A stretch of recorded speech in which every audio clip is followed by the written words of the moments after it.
कि काम करते समय आपके अनुभव के आधार पर आपने जो अच्छे सुझाव दिए हैं उसका उपयोग करके, उसको स्वीकार करके उसके ऊपर अमल करने की सरकार पूरी कोशिश करेगी।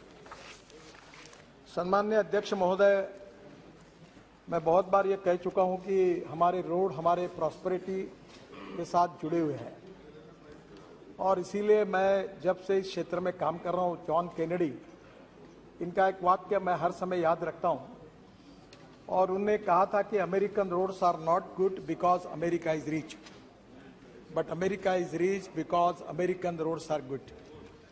और मैं इसी बात पर भारत को आत्मनिर्भर भारत बनाने का, सुखी समृद्ध संपन्न शक्तिशाली हिंदुस्तान बनाने का जो संकल्प प्रधानमंत्री मोदी जी ने किया है, उसके आधार पर मैं इस सदन को विश्वास दिलाना चाहता हूं कि 2024 समाप्त होने के पहले हिंदुस्तान का रोड इंफ्रास्ट्रक्चर अमेरिका के बराबर होगा, ये विश्वास मैं दिलाना चाहता हूं। और मुझे पता है कि इसके कारण रोजगार भी निर्माण होगा, इसके कारण ग्रोथ भी होगी, इसके कारण एम्प्लॉयमेंट पोटेंशियल भी बढ़ेगा, इसके कारण एग्रीकल्चर ग्रोथ भी बढ़ेगी और उसके साथ टूरिज्म भी बढ़ेगा। फारूक साहब, मैं आपको अनुरोध करूंगा, केवल जम्मू कश्मीर में हम 60,000 करोड़ के काम कर रहे हैं। अभी जो झोजिला टनल बन रही है, मैं पहली बार मुझे सौभाग्य मिला कि आपका कश्मीर में जन्नत है, कितना सुंदर है। और कारगिल के नीचे पहाड़ी पर ऊपर बाबा अमरनाथ का वो दिखता था और वहां से मैं टनल का निरीक्षण कर रहा था। और पूरा लद्दाख और लेह से लेकर श्रीनगर आने तक कितनी कठिनाइयां थी। अब वो झेड़मोर भी टनल पूरी हो रही है। जोजिला टनल में इस समय 1000 लोग अंदर जाकर काम कर रहे हैं -8 डिग्री में, और 2026 का काम पूरा होने की डेट थी। मैंने उनको कहा कि 24 के पहले पूरा करो, तो मुझे लगता है कि ये एक ऐतिहासिक काम हो जाएगा। लद्दाख और लेह में आने के पहले अगर हम शिमला से हम लोग अगर मनाली तक जाते हैं तो मनाली में हमारी टनल बनी है, अटल टनल। पहले 3.5 घंटे लगते थे, अब 8 मिनट में जा रहे हैं। और वहां से अटल टनल से निकलने के बाद हिमालय के ऊपर से वही इतना सुंदर है, जो तो मैं अपने आंखों में पूरी तरह समा नहीं सका, कि पूरे वहां 4 टनल बना रहे हम लद्दाख लेह पर आने के लिए, रोड बना रहे, पूरा काफी बना है। और लद्दाख लेह से डायरेक्ट कारगिल, कारगिल से झेड़मोर, और झेड़मोर से श्रीनगर, और श्रीनगर से फिर श्रीनगर से जम्मू के बीच में हम लोग बड़ा हाईवे बना रहे हैं, उसमें 5 टनल बना रही है। काफी कुछ काम पूरा हुआ है। और आज मुझे बताते हुए खुशी हो रही सम्माननीय अध्यक्ष महोदय कि वहीं ये जब टनल हमारी यहां से श्रीनगर से हम जम्मू की तरफ जाएंगे तो उसके बीच में कटरा के पहले हम जो दिल्ली से कटरा, दिल्ली अमृतसर कटरा एक्सप्रेस हाईवे का काम शुरू हो गया है। अब कश्मीर के भी काम अवार्ड हो गए हैं और वहां से लेकर हम कटरा से पूरा श्रीनगर से वापस हम अमृतसर के द्वारा दिल्ली आएंगे और दिल्ली मुंबई को हाईवे को लग जाएंगे। तो मैं आपको ये विश्वास दिलाना चाहता हूं कि लद्दाख और लेह से हम लोग श्रीनगर आने के बाद श्रीनगर से डायरेक्ट वहां से निकलकर हम मुंबई चले जाएंगे। और मैं आपको विश्वास दिलाता हूं कि ये साल समाप्त होने के पहले मेरी कोशिश होगी कि श्रीनगर से आप 20 घंटे के अंदर मुंबई पहुंच जाओगे, ऐसा काम हो। हमारे लिए खुशी की बात है कि दिल्ली से जयपुर 2 घंटे में, दिल्ली से हरिद्वार 2 घंटे में, दिल्ली से देहरादून 2 घंटे में, दिल्ली से जयपुर 2 घंटे में, दिल्ली से अमृतसर 4 घंटे में और दिल्ली से मुंबई 12 घंटे में इसी साल हम दिसंबर के पहले कर सकेंगे। आज हमारे देश में केवल यहां काम हो रहा ऐसा नहीं है। हम लोग चेन्नई से बेंगलोर का रोड बना रहे हैं, वो भी 2 घंटे में हो जाएगा। काफी लंबी लिस्ट है, पर मैं सम्मान्य सदस्यों को यह विश्वास दिलाना चाहूंगा कि राष्ट्रीय महामार्ग के ऊपर 2014 में हमारी सरकार आई। मैं निरंजन जी आपको कोई कॉन्ट्राडिक्ट नहीं कर रहा हूं, केवल वस्तुस्थिति बता रहा हूं। ये झोजिला टनल थी, ये इसका मंजूरी आपके सरकार ने दी थी। बाद में इसके बाद 4 बार टेंडर हुआ। एक बार टेंडर आया तो एक ही टेंडर आया, रिजेक्ट किया गया। दूसरे बार टेंडर आया तो आईएलएफएस को मिला, वो आईएलएफएस की हालत खराब होगी तो टेंडर टर्मिनेट हो गया। तीसरे बार टेंडर आया, उसमें भी अड़चन आई क्योंकि 12,000 करोड़ कॉस्ट बढ़ गई। फिर कैबिनेट में जाना पड़ा। तो मेरे समझ में नहीं आया कि ये कॉस्ट क्यों बढ़ रही है। और मैं केवल, ये मेरा श्रेय नहीं है, हमारे अधिकारियों का है। और दिल्ली में एक एसोसिएम करके एक संस्था है जो उद्योग और व्यवसाय में काम करती है, उनको मैंने कहा कि आप इसके ऊपर एक दिन का वर्कशॉप लीजिए। और नॉर्वे से लेकर दुनिया के सब लोगों को बुलाया और टेक्निकल और फाइनेंशियल क्वालिफिकेशन के बारे में, ना मैं चार्टर अकाउंटेंट हूं ना मैं इंजीनियर हूं, पर मुझे वर्ली बांद्रा सी लिंक मुंबई में बना, एक्सप्रेस हाईवे बना, थोड़ा अनुभव था। तो मैंने कहा ये टनल की कॉस्ट एग्जैगरेटेड है, इसके टेक्निकल क्वालिफिकेशन बदले। और उसमें इंडियन कॉन्ट्रैक्टर को इनकरेज किया गया। 12,000 करोड़ की एस्टिमेट कॉस्ट थी।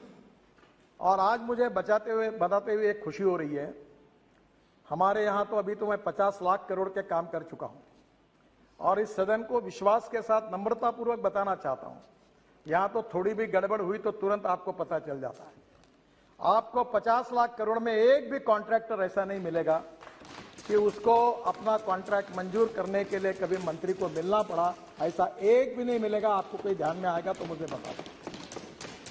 Transparent, time bound, result oriented and corruption free. और आपको मुझे बताते हुए खुशी हो रही है, इस देश के इस टेंडर में जिस कंपनी ने कॉन्ट्रैक्ट जीता, 5 लोगों ने टेंडर भरे, कंपटीशन हुई और हैदराबाद की एक मेधा इंजीनियरिंग करके कंपनी है, उन्होंने काम लिया। और फारूक साहब, इस एक ही काम में हमारी सरकार ने एस्टिमेट कॉस्ट से 5,000 करोड़ रुपए की बचत की और ये करके दिखा 5,000। तो मैं आपको निश्चित रूप से ये बताना चाहूंगा कि आज हमने गंगा पर कितने पुल बना रहे, जितने मांगते उतने बना गए। यानी स्वाधीनता के बाद जब तक हमारी सरकार नहीं आई, उतने ब्रिज गंगा पर थे, उतने हमारे 7 साल में ललन सिंह जी बैठे हैं, जो बोलते हैं वो मंजूर करा के हमने सब मंजूर करके दिए। ब्रह्मपुत्रा के ऊपर भी अभी तक ये बहुत, ब्रह्मपुत्रा तो सागर ही है और उसमें भी आपके यहां जितने मांगे उतने, जिसका आपने कल माजोली का उल्लेख किया, मेरे से गलती हो गई, मैं सोनवाल जी के प्रचार में आया था माजोली, और वो सोनवाल जी मुख्यमंत्री थे और मुझे हाथ दबा दबा कर हेलीकॉप्टर पर, आप एक ही करो, आप बोल दो। तो मैंने बोला, अरे मुझे कुछ मालूम नहीं, कॉस्ट कितनी है, क्या है, तुम मुझे कर रहे हो जबरदस्ती। बोले आप बोल दो, मैं चुनाव जीतूंगा, नहीं तो मैं हार जाऊंगा। ये लोग नाराज हैं। उसने मुझे इमोशनल, अब ब्लैकमेलिंग शब्द बराबर नहीं है, पर इमोशनल हाथ दबाकर थोड़ा सा ऐसा डरा दिया कि मैं पब्लिक मीटिंग में गया और मैंने कहा कि माजोली का पुल हम बना देंगे। जैसे मैं आया दिल्ली तो मेरे अधिकारी ने बताया कि सर आपको पता है ये ब्रिज कितने कीमत का है? बोला कितना? बोले 6,000 करोड़ का। तो मेरा एकदम डाउन हो गया। मैं बोला 6,000 करोड़ एक ही ब्रिज के लिए कैसे देना? और आपको बता दो अध्यक्ष महाराज, ये कितना अच्छा काम हुआ। हमने एक नई टेक्नोलॉजी लाई। वैसे भी स्टील और सीमेंट का 40% हम कंज्यूम करते हैं और मार्केट में भाव बढ़ाते जा रहे हैं। मेरा तो बात चल जाए तो मैं स्टील और सीमेंट का उपयोग ही खत्म कर दूंगा रोड से, ताकि ये घूमते रहे। क्यों हमने क्या किया कि ये जो ऑस्ट्रेलिया, अपना सिंगापुर में और मलेशिया में एक टेक्नोलॉजी आई, ये जो 2 बीम दिख रहे हैं आपको, इसमें मेट्रो में सब जगह पर डिस्टेंस होता है 30 मीटर। और अभी हमने ये तय किया कि वहां जो टेक्नोलॉजी आई है, ये 2 पियर के बीच का डिस्टेंस 120 मीटर तक हो सकता है, क्योंकि ऊपर का जो बीम डालते हैं उसका कास्टिंग स्टील फाइबर में होता है। और अध्यक्ष महाराज, हमने वो मैंडेटरी किया और टेक्नोलॉजी नहीं लाई, वर्ल्ड की जितनी अच्छी टेक्नोलॉजी वो लाने की कोशिश करे वो हमने स्वीकार की। और फिर ये माजोली आइलैंड का टेंडर निकाला। और आपको बताते हुए मुझे खुशी हो रही है कि 6,000 करोड़ का ब्रिज हमने 680 करोड़ में यूपी ब्रिज कारपोरेशन को दिया। और यूपी ब्रिज कारपोरेशन अभी वहां काम कर रही है और शायद मैं इस साल में एक साल में उसके उद्घाटन के लिए आ जाऊंगा। तो अध्यक्ष महाराज, हमारी कोशिश यही रही कि कॉस्ट ऑफ कंस्ट्रक्शन को कम करना और क्वालिटी ऑफ कंस्ट्रक्शन को इंप्रूव करना। और ये करते समय कभी कभी बहुत लोगों ने चिंता जताई कि एनएचआई का क्या होगा, बहुत कर्जा आया है। मैं आपको बताता हूं, कभी कुछ पूरा सच बताने में मेरी इसलिए अड़चन है कि अगर ये मैं कभी बताऊंगा तो आप उस दिशा से अगर मेरे ऊपर अगर आर्गुमेंट करने लगे तो मैं अड़चन में आ जाऊंगा। ये मेरा सौभाग्य रहा कि देश का पहला बीओटी प्रोजेक्ट, मैं महाराष्ट्र में मंत्री था तो मुझे करने का सौभाग्य मिला, ठाणे भिवंडी बाईपास। तो ठाणे भिवंडी बाईपास बनाया तो उसमें पहला टोल प्रोजेक्ट हुआ। अब ये खुशी से नहीं हुआ अध्यक्ष महाराज, ये मजबूरी है। मजबूरी है कि इतना बड़ा इंफ्रास्ट्रक्चर करने के लिए सरकार के पास पैसे नहीं है, और पैसे नहीं है तो इसके ऊपर दो उपाय कि चुपचाप बैठो और नहीं तो कुछ दूसरे मार्ग से पैसे लाओ। अब इसमें नुकसान नहीं है। जैसे अभी दिल्ली से मेरठ 4.5 घंटे लगते थे, अब 18 लेन का रोड बनाया अक्षरधाम के सामने, आप लोग रोज उसका अनुभव करते हो। अभी पहले मुझे याद है कभी मैं जाता था उधर से तो ऐसा लगता था कि कभी जाना नहीं चाहिए, पर अध्यक्ष महाराज आज दिल्ली से मेरठ 40 मिनट में आते हैं। और अभी मैं जब मेरठ गया था तो मुझे मेरठ के लोगों ने बताया कि हम 35 मिनट में आधा, तो हम तो गवर्नमेंट गाड़ी में जाते तो 80-90 की स्पीड में होती है। तो उन्होंने मुझे कहा कि अब तो हम लोग कैनॉट प्लेस जाते हैं, आइसक्रीम खाते हैं और वापस आते हैं। यानी इतनी कनेक्टिविटी बढ़िया। आप मुझे बताइए 4.5 घंटे अगर गाड़ी चलेगी तो जितना पेट्रोल डीजल जलेगा वो 40 मिनट में बचत हो जाएगी, वो पैसे में हम टोल लेते हैं। अब ये जो श्रीनगर में दिल्ली से 8 घंटे में आप जाएंगे, अभी आज तो मुझे लगता है कि 8 भी नहीं 30 घंटे में भी जाना मुश्किल है। तो स्वाभाविक रूप से इसका सबसे बड़ा फायदा हुआ कि ये 22 ग्रीन हाईवे जो बना रहे हैं हम लोग, इंडस्ट्रियल कॉरिडोर बना रहे हैं। अध्यक्ष महाराज, देश की सबसे बड़ी समस्या अगर कोई है तो लॉजिस्टिक कॉस्ट है। और अभी हमारे यूक्रेन के रशिया की लड़ाई के कारण फिर क्रूड ऑयल के भाव बढ़ गए, हम अड़चन में आ गए, और इसके कारण लगातार कॉस्ट बढ़ रही है। सब्जी महंगी हो रही है, सब महंगा हो रहा है क्योंकि ट्रांसपोर्ट कॉस्ट बढ़ रही है। और वर्ल्ड में चाइना की लॉजिस्टिक कॉस्ट 8 से 10% है, अमेरिका की लॉजिस्टिक कॉस्ट 12% है, यूरोपियन कंट्रीज की 12% है, और हमारे यहाँ एक ट्रक यहां से निकलता तो मुंबई जाने के लिए 50 घंटे लगते हैं। अब अध्यक्ष महाराज, दिल्ली और मुंबई हाईवे बनने के बाद एक कार से 12 घंटे में जाएगा और ट्रक 22 घंटे में जाएगा। तो आधे से ज्यादा अगर समय बचेगा, मशीन कम होगी तो डीजल जो है वो भी कम होगा, तो लॉजिस्टिक कॉस्ट कम होगी। तो हम लोग जो पोर्ट कनेक्टिविटी जो हमने नोट्स निकाले हैं, वो गतिशक्ति में भी 800 नोट्स निकाले हैं। केवल डिस्ट्रिक्ट को 4 लेन से नहीं जोड़ रहे, पोर्ट्स को जोड़ रहे, इंडस्ट्रियल कॉरिडोर, इंडस्ट्रियल क्लस्टर को जोड़ रहे, फिशिंग के लिए जोड़ रहे, एग्रो प्रोसेसिंग इंडस्ट्री को जोड़ रहे। तो स्वाभाविक रूप से मैं विश्वास दिलाता हूं कि प्रधानमंत्री जी का जो आत्मनिर्भर भारत का सपना है वो पूरा करना होगा तो एक्सपोर्ट को बढ़ाना होगा, इंपोर्ट को कम करना होगा। एक्सपोर्ट को बढ़ाना होगा तो इंटरनेशनल मार्केट में हमको वायबल होना पड़ेगा, कॉम्पिटिटिव बनना होगा, और कॉम्पिटिटिव बनना होगा तो उसके लिए हमको लॉजिस्टिक कॉस्ट को कम करना होगा। और इसलिए ये जो रोड इंफ्रास्ट्रक्चर खड़ा हो रहा है, जिसका उल्लेख सम्मान्य सदस्य ने किया था कि आज देश का 70% गुड्स ट्रैफिक रोड पर है और 90% पैसेंजर ट्रैफिक रोड पर है। पर मैं आपको विश्वास के साथ बताना चाहता हूं कि जो नए एनएच बन रहे, ग्रीन एक्सप्रेस हाईवे बन रहे, ग्रीन एक्सप्रेस हाईवे का मतलब यह है कि पुराने रोड को हमने छोड़ दिया। मेरे साथ एक तमिलनाडु का अच्छा लड़का काम कर रहा, भी वर्ल्ड बैंक में बहुत होशियार था, मेरे स्टूडेंट था।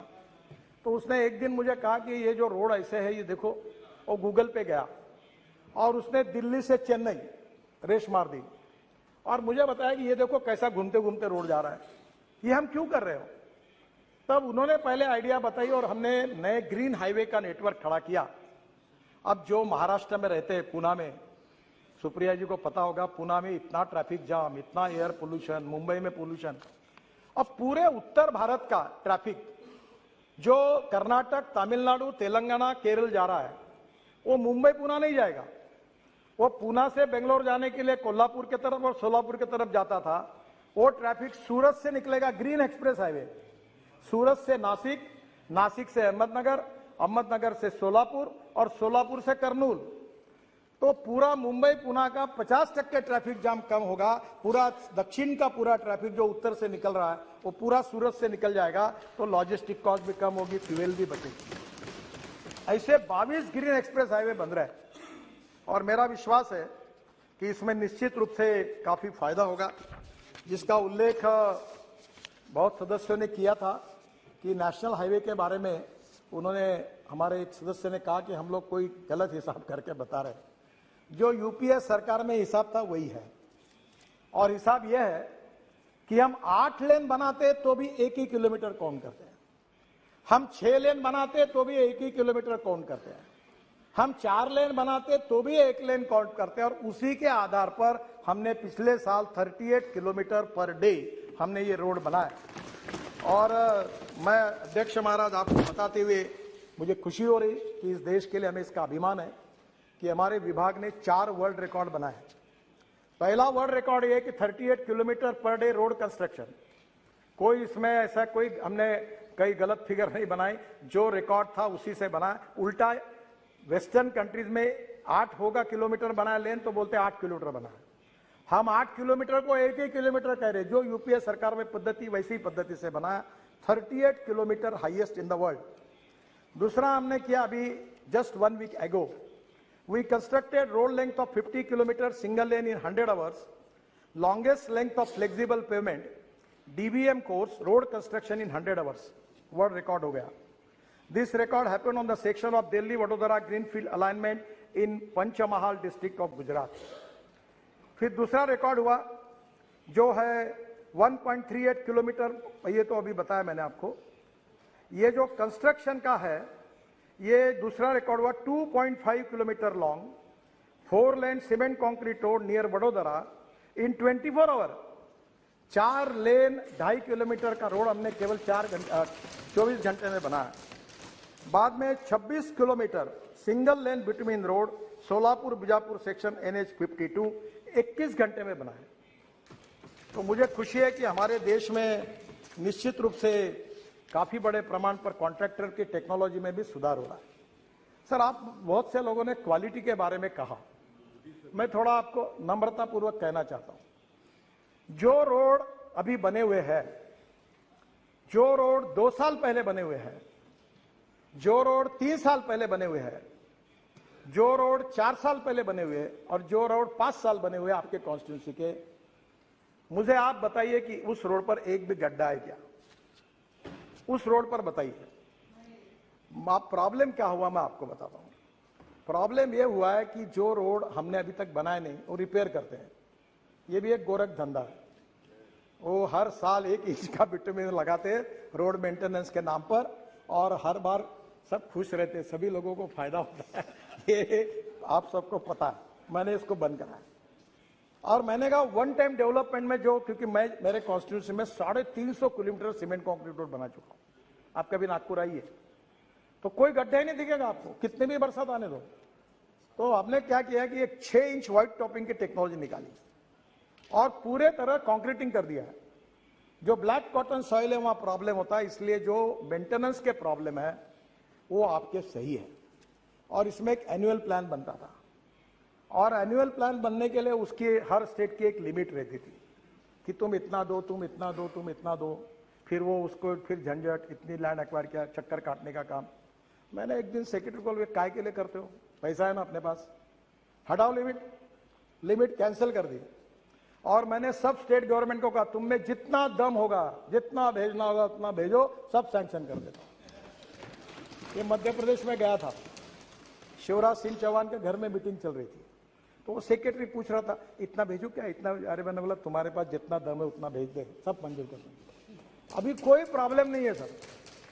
इस एनुअल प्लान में पुराने NH के जितनी बातें हैं उसके ऊपर मेरा रिक्वेस्ट है, पूरा भेज दो। NH चाहिए वो, और मैं आपको पूरे काम कर दूंगा। रही बात CRF की, CRF में अड़चन है।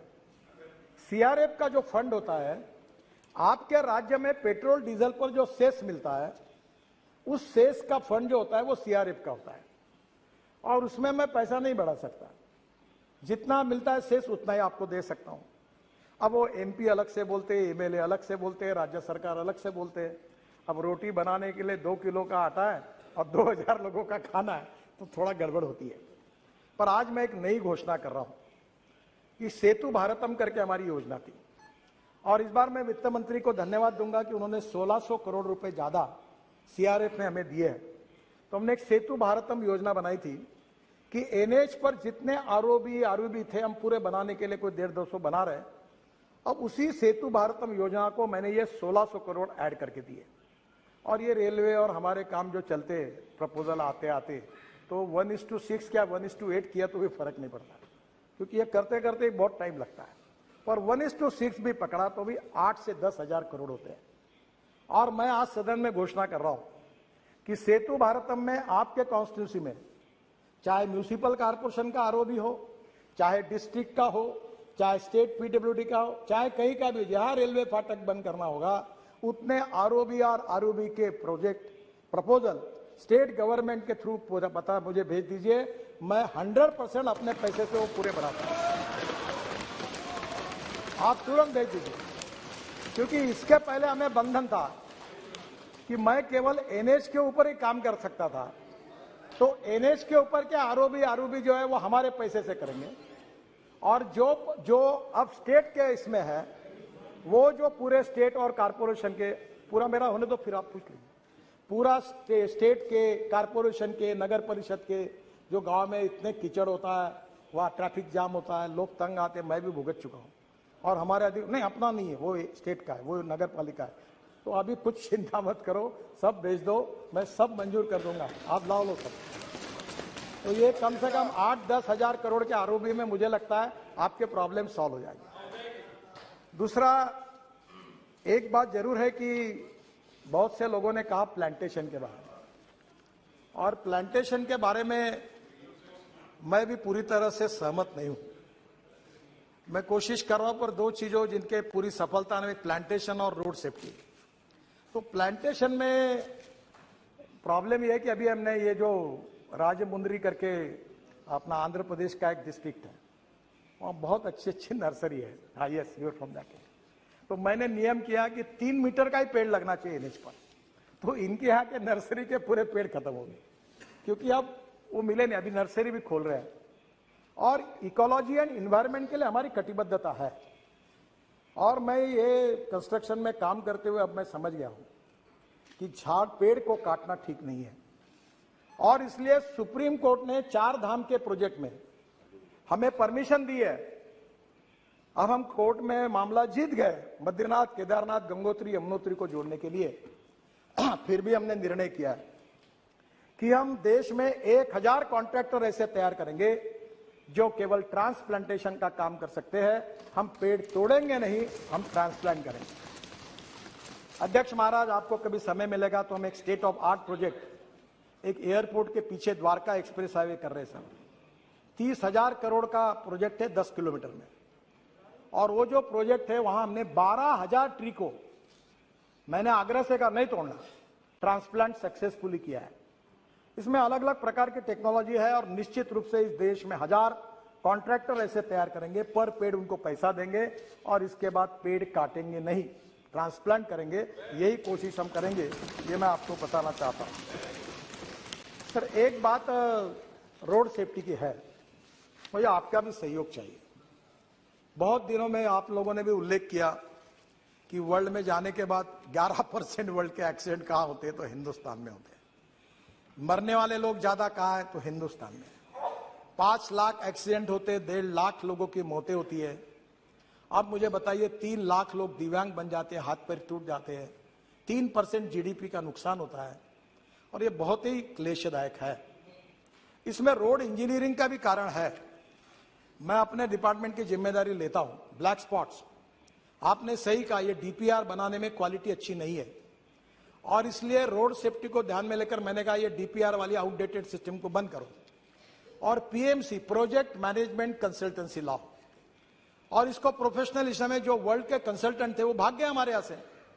तो मैंने हमारे अधिकारियों को पूछा कि तुम्हारा हार्ट ऑपरेशन करना है तो टेंडर निकाल के कारपोरेशन के हॉस्पिटल में क्यों नहीं जाकर अपना ऑपरेशन करते हो? तब आपको ऑपरेशन करना होता है तो आपको अच्छा डॉक्टर चाहिए। डीपीआर बनाते समय लोएस्ट आता है उसको, तो वो जो सब घटिया काम करता है। तो अब इसके बारे में हमने डीपीआर बनाने के बारे में काफी सुधार किया है, और वर्ल्ड की बेस्ट टेक्नोलॉजी, बेस्ट कंपनी को ज्वाइंट वेंचर करके जो बेस्ट सक्सेसफुल प्रैक्टिसेस है उसको लाना है। मैं तो अक्सर ये बात कहता हूं कि innovation, entrepreneurship, science, technology, research, skilled and successful practices, we name it as a knowledge, and conversion of knowledge into wealth is the future. और इसलिए टेक्नोलॉजी में हमारे इतना लोग काम कर रहे हैं, आईआईटी अच्छा काम कर रहे हैं, हमारे इंजीनियर्स अच्छा काम कर रहे हैं, हमारे स्टार्टअप अच्छा काम कर रहे हैं। और आप लोगों ने भी कल मुझे सुझाव दिया ना, मैंने 2 सुझाव आपके स्वीकार किए। एक किसी ने कहा, मैं नाम भूल रहा हूं, अध्यक्ष महाराज, उनने कहा आधार कार्ड के ऊपर, शायद श्रीनिवास पाटिल जी ने कहा था, आधार के कार्ड के ऊपर, जिसके बाद आधार का कार्ड है और वहां टोल है, तो आधार का कार्ड देखकर मानकर उसको तुरंत पास इशू किया जाए। तो मैं सजेशन मान्य करता हूं, जहां भी ऐसे टोल बने और वहां के स्थानिक लोगों की अड़चन होती है, आधार कार्ड को लेकर पास बनाकर देंगे। दूसरा एक है कि 60 किलोमीटर के बीच में टोल नहीं आता है और कुछ जगह चालू है। मैं आज सदन को विश्वास दिलाता हूं, बहुत बार ये गलत काम हो रहा है, इलीगल है। मैं बार बार कहता हूं, पर पैसे मिलते इसलिए डिपार्टमेंट हाँ करते हो, हाँ। ये इनका कितने दिन मेरे से झगड़ा किया इन्होंने, भोले जी ने बहुत। अब मैं बता रहा हूं कि इसके बाद 3 महीने के अंदर 60 किलोमीटर के अंदर एक ही टोल नाका होगा, दूसरा होगा तो वो बंद किया जाएगा। क्योंकि लोगों को जरूर है कि हमें पैसा भी चाहिए, इसका मतलब लोगों को तकलीफ नहीं देनी चाहिए। तो आज ये जो रोड सेफ्टी की बात हुई, इसमें अभी हमने रोड इंजीनियरिंग में सुधार करने के लिए काफी उपाय किया। ऑटोमोबाइल में इंडस्ट्री का भी मैं मंत्री हूं, बहुत इंडस्ट्री मेरे ऊपर नाराज हो गई क्योंकि इकोनॉमिक मॉडल को मैंने 6 एयरबैग मैंडेटरी कर दी। तो उनने कहा कॉस्ट बढ़ेगी, तो मैंने कहा कॉस्ट बढ़ेगी तो बढ़ने दो, गरीब मरता है तो मरने दो और धनवान को बचाओ, ऐसा है क्या मतलब यहां। इसके बाद इस देश में इकोनॉमिक मॉडल, छोटा से छोटा कोई नैनो मॉडल हो, हर गाड़ी में 6 एयरबैग्स लगेगी, ये हमने मैंडेटरी कर दिया ताकि हमारे लोगों की जान न जाए। अध्यक्ष महाराज, अभी तो गाड़ियों में इतना सुधार हो रहा, मैं बाद में बताने वाला हूं उसके बारे में, पर एक बात जरूर है कि रोड इंजीनियरिंग के साथ एजुकेशन की भी बहुत जरूरत है। रूल्स ऑफ द रोड, कानून के प्रति सम्मान भी नहीं और डर भी नहीं। मैं अपने स्टूडेंट लीडर जब था यूनिवर्सिटी का, तो मुझे याद है, मुझे बताते हुए शर्म आ रही है कि मैं स्टूडेंट यूनियन के चेयरमैन का चुनाव लड़ रहा था, तो पैसे नहीं रहते थे, पेट्रोल नहीं, डीजल नहीं, गाड़ी नहीं, तो एक स्कूटर थी, विजय स्कूटर। तो मैं बोलता था 4 दोस्तों को, चौथा जरा ठीक से बैठ, वो टायर पे बैठ और नंबर प्लेट पे हाथ रख। अब जो चला जाता तो पुलिस वाला शिट्टी मार रहा था, नंबर ही नहीं मिलता था, हम चले जाते। अब मुझे वो दिन याद हो रहा है कि हम क्या गलती कर रहे थे। अब आज स्थिति ऐसी हो गई है कि आज भी लोग ग्रीन सिग्नल, रेड सिग्नल कोई पालन ही नहीं करते। और मैंने आपके अध्यक्षता में एक कमेटी निकाली है, हर मेंबर ऑफ पार्लियामेंट उसका अध्यक्ष होगा जिले में, कलेक्टर उसका बोर्ड सचिव होगा।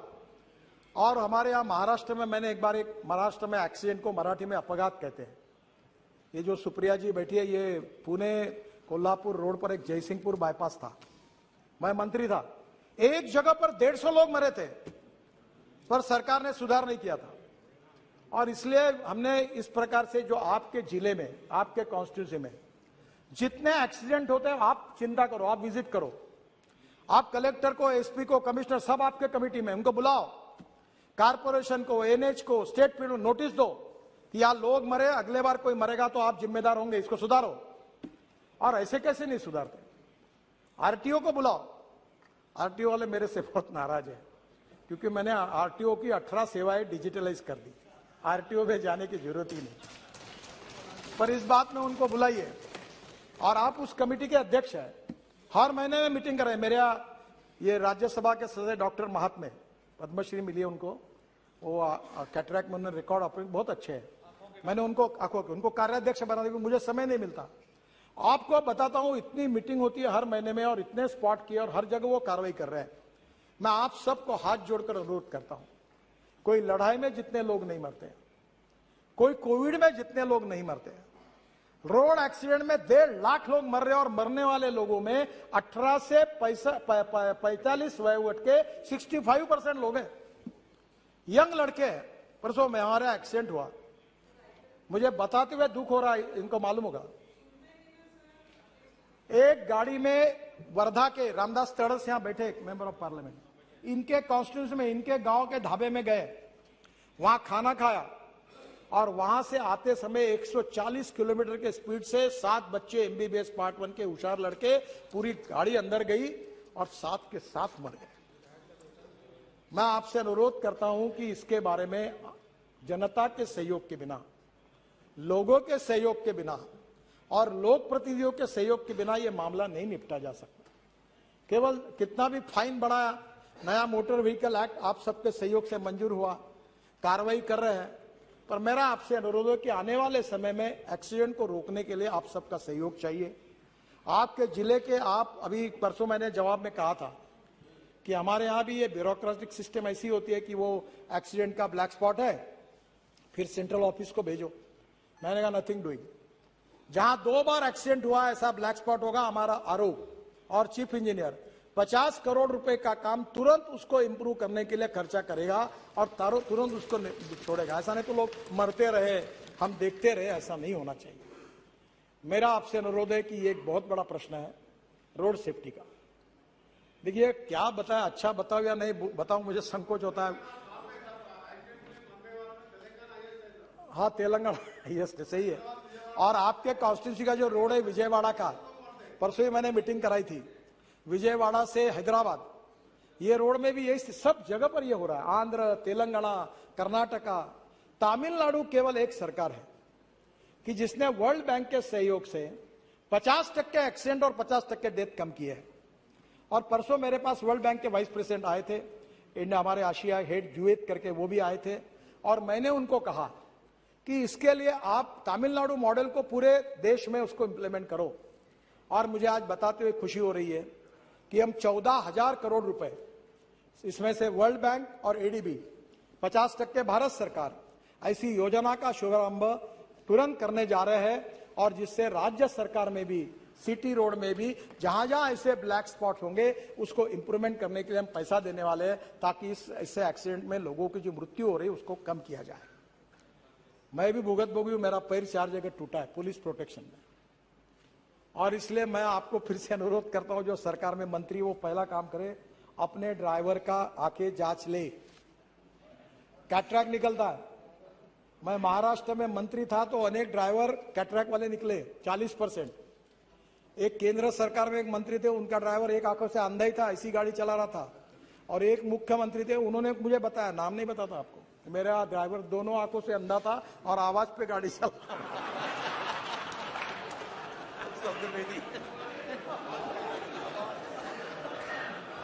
अब मैं आपसे अनुरोध करता हूं, आप जितने लोग हैं सर, पहले अपने गाड़ी के ड्राइवर का आंखों की जांच अच्छे डॉक्टर से कराइए। पीने वाला नहीं चाहिए, पीने वाला तो बिल्कुल नहीं चाहिए। और इसलिए मुझे लगता है कि आपके सपोर्ट के बिना, आपके अवेयरनेस के बिना नहीं होगा। और ये जो तमिलनाडु का सक्सेस मॉडल है, इसके आधार पर इंजीनियरिंग, एजुकेशन, इमरजेंसी, और उसके साथ साथ हमारे लिए सबसे इंपॉर्टेंट चीज है कि हम लोग जो लॉ बना रहे हैं उसका इम्प्लीमेंटेशन। ये चारों बातों के आधार पर अगर वर्ल्ड बैंक का भी सहयोग मिल रहा है तो हम लोग हिंदुस्तान में, कहीं कहा जाता है, मैं भी कभी सवाल नहीं करता हूं, मैं कभी पत्रकार मुझे बहुत आड़े टेढ़े सवाल करते हैं, मैं पूछता हूं, आप में से कितने लोग ऐसे जो आरटीओ ऑफिस में जाके ड्राइविंग की टेस्ट देके जिन्होंने लाइसेंस लाया? बताओ, हाथ ऊपर करो। मैं आपको यह सवाल नहीं पूछूंगा कि आप कितने लोगों को जिन्होंने आरटीओ ऑफिस में जाकर ड्राइविंग की टेस्ट देके लाइसेंस मिलाया। शायद सब लोग हाथ ऊपर कर नहीं पाएंगे। मैं आपको एम्ब्रोसिंग क्वेश्चन नहीं लाता सर। ये अध्यक्ष महाराज, ये स्थिति है कि वर्ल्ड में इस बात की चर्चा होती है कि जिस देश में सबसे आसानी से लाइसेंस मिलता है, ऐसा कोई देश है तो हिंदुस्तान है। और हमारे इस लाइसेंस को वो मानते नहीं। इसलिए आने वाले समय में इस विषय में आपके स्टेट गवर्नमेंट में भी आप जरूर सहयोग करिए, यही मैं आपसे अनुरोध करूंगा। अध्यक्ष महाराज, और एक बात है जो विशेष रूप से मैं आपको अनुरोध करूंगा कि अब ये जो पोल्यूशन है रोड का, डीजल का, ये भी समस्या है। मैं बहुत 15 साल से इसके पीछे लगा हूं, और आप अभी, मैं आपको आमंत्रित करूंगा कि जरा इस सेशन में अगले सप्ताह मेरे घर पर आइए। मैं हाइड्रोजन पर चलने वाली कार में आपको चक्कर दूंगा। अध्यक्ष महाराज, अब दिन वो दूर नहीं है कि हम लोग ग्रीन हाइड्रोजन 3-4 प्रकार का होता है। Black hydrogen